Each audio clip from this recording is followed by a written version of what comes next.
Okay. Well, I have done some debating if this was something that I should even talk about. And I decided that this would be a good way to open a discussion about cyberbullying, about how men use women, and how dangerous the internet can really be. When I started this channel, it was important to me that this was not a place to gossip. This was not a place to hurt people. This was just going to be something that was fun and help people. So lately I am being cyberbullied by Justin. If you watch my videos, you know who I'm talking about. Also, if you watch my videos, you probably already have a good sense of the type of person I am, and you're gonna laugh at this because it's absolutely ridiculous, and you know I would never do this in a million years. Justin has posted on his Facebook page, and probably anywhere else on the internet he possibly can, that I have stolen a cat from a little girl. I'm just gonna put I'm just gonna put this up here for you. If you want to read it, you can read it, but it's all bullshit, and you know, it's just pretty sick. Actually, it's pretty sick that he would first of all make up this story for attention.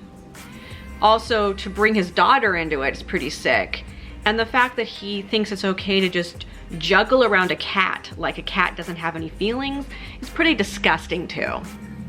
Pretty much it just says I said stuff in a video I never would say, and he posted all of my personal information. He posted my home address. He put up my phone number.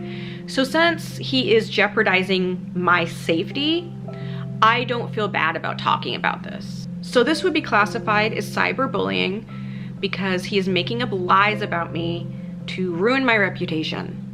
I have known Justin for probably about 12 years realistically when I think about it. We have gone through a lot. I helped him through prison. He did 6 years in prison for armed robbery. And I was really hoping through that he would become a more mature person. So if you want to get a sense of how much of a dishonest person he truly is, look at his Facebook page and see how he says he either works for or owns or goes to a gym that doesn't even exist. I want you to know that I no longer have any romantic feelings or interest in Justin. I just don't. People change, times change, people move on. And if you really think that I stole a cat from a little girl, I have proof that Justin gave me the cat. So here you go. Hey, what's up? It's me. Give me a call. It's time sensitive. If you want to have Ash, give me a call. I'll tell you where he's at. You can call, text the person who has him and go pick him up and take over possession. And if there's anything there that's mine that you want to keep or take, feel free to it. I'll go ahead and give you her number. Text her, reach out. She can hear this and she knows that somebody's going to be contacting her to pick up Ash. If you don't want him, leave him there. So I don't care. Bye.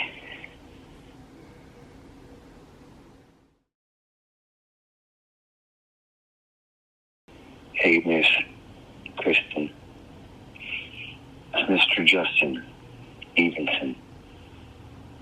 Thank you for taking your time to come at me tonight. I'm sorry, but I'm going through some things, and I'd like it if you can just keep it personal. I do appreciate you, and I'm thankful for you being here from when nobody else ever is. Please don't stop. Take care of Ash, and please do not take him to Penny's house.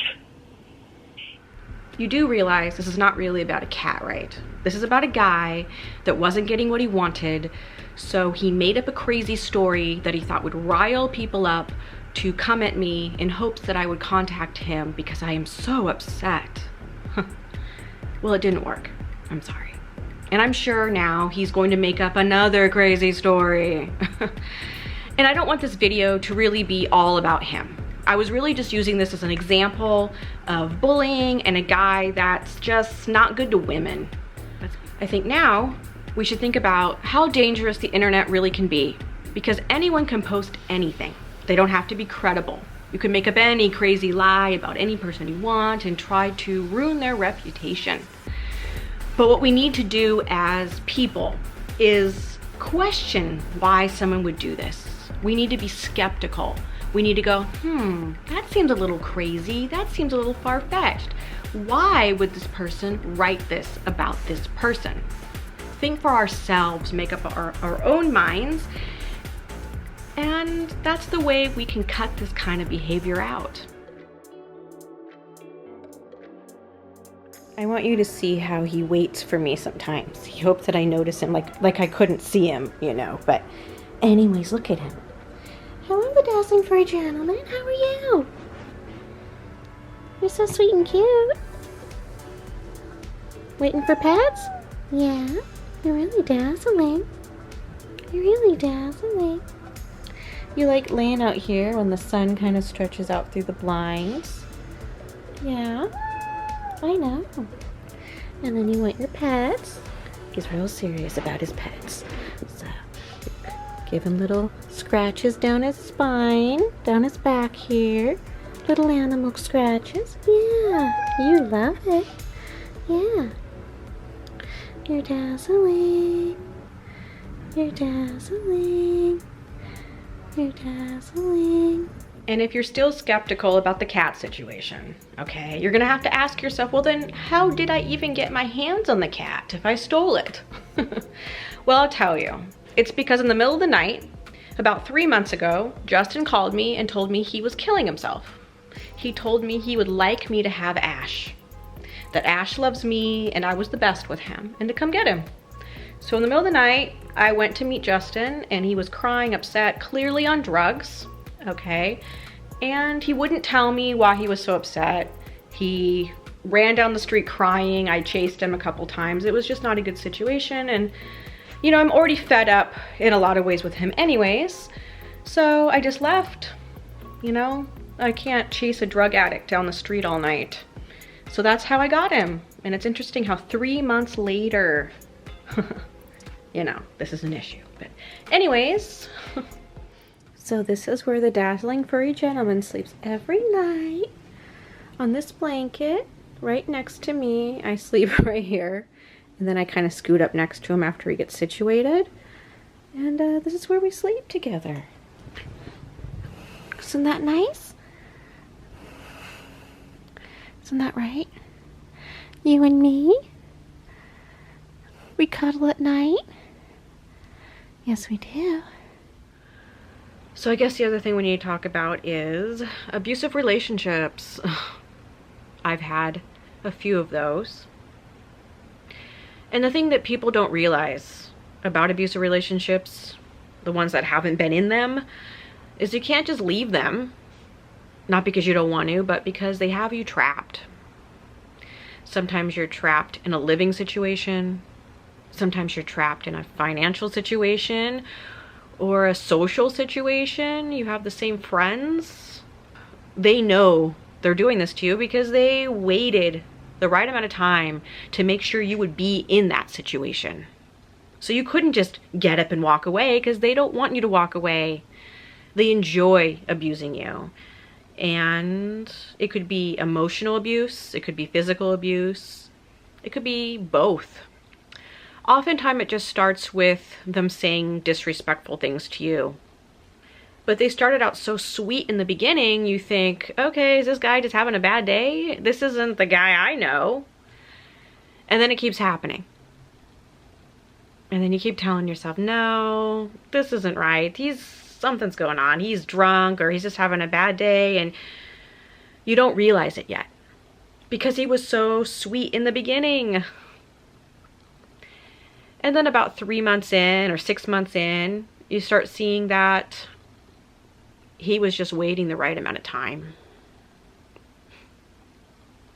Like it's a sick game.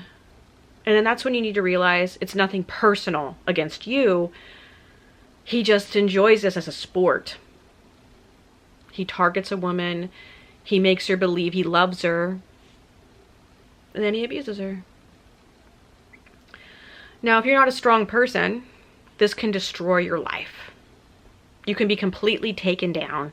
You can lose all of who you are and self-worth. And maybe that's what they really want. But you just have to remember that this has nothing to do with you.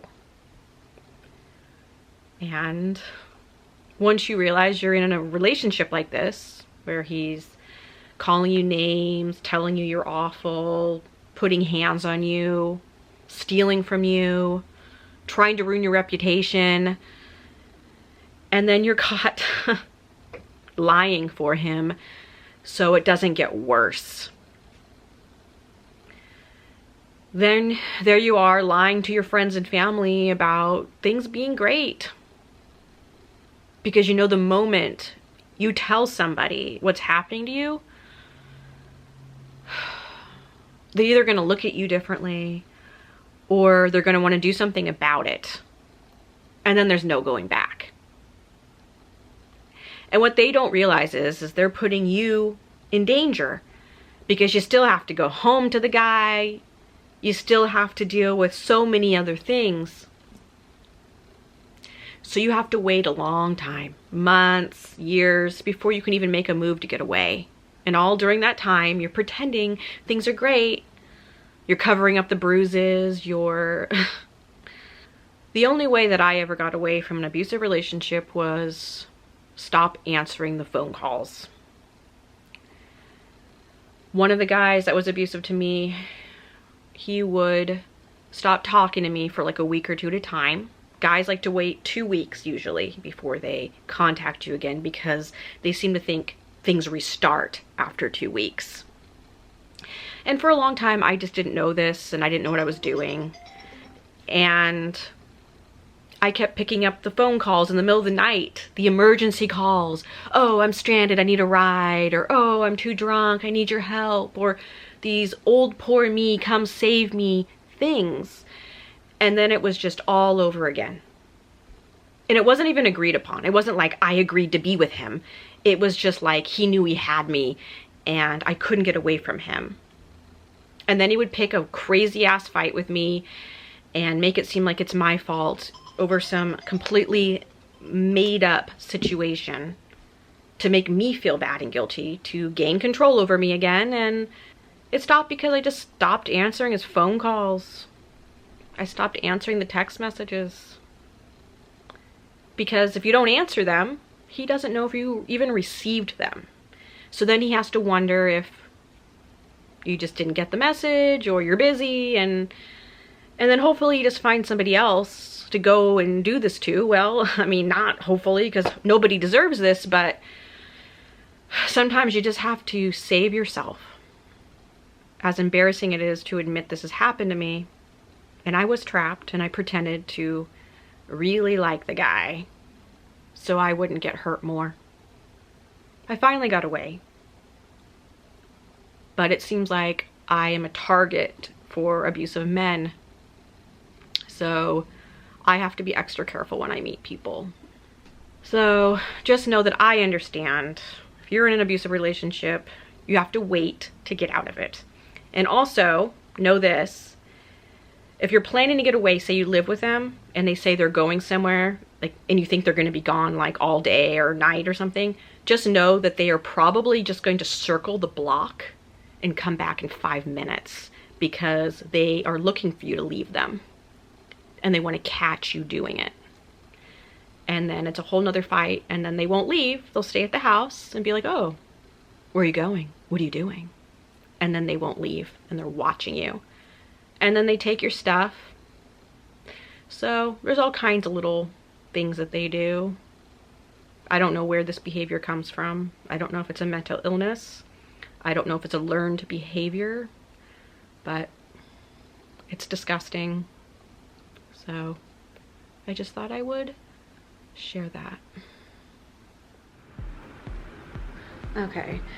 Something I forgot to say that I think is pretty important, something I learned the hard way, all right, is I think if a guy doesn't try to be in a relationship with you in the first few months of meeting, then he probably doesn't want that with you. And I know there's probably an exception out there. Somebody got with somebody years later, and I'm sure it happens, you know, but I think people don't tell you what they want from you. I guess kind of sounds sick, but people kind of decide who you're going to be in their life, whether you're going to be just an acquaintance or just the person I party with or just the person I work with or, you know, just whatever, right? And sometimes it's sad because those people might be the person we care about the most, or the person we want to spend the most time with, but maybe they don't value us the same way. But they don't tell us that. And we like to believe we mean a lot more to them than we actually do. So we hold on to it and we wait and we think they just need more time, and we start making excuses.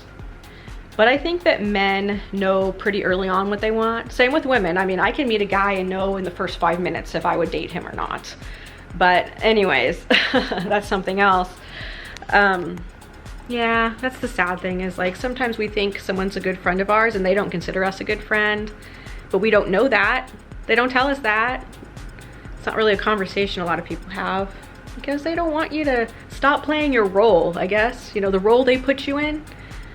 And I don't know, it's just so many sad things about life, isn't there? There's just so many sad things. Oh, all right. Hey, baby. Thanks, I can get crazy tonight then. On the same thread, I think I'm confident where my rose will be going tonight, so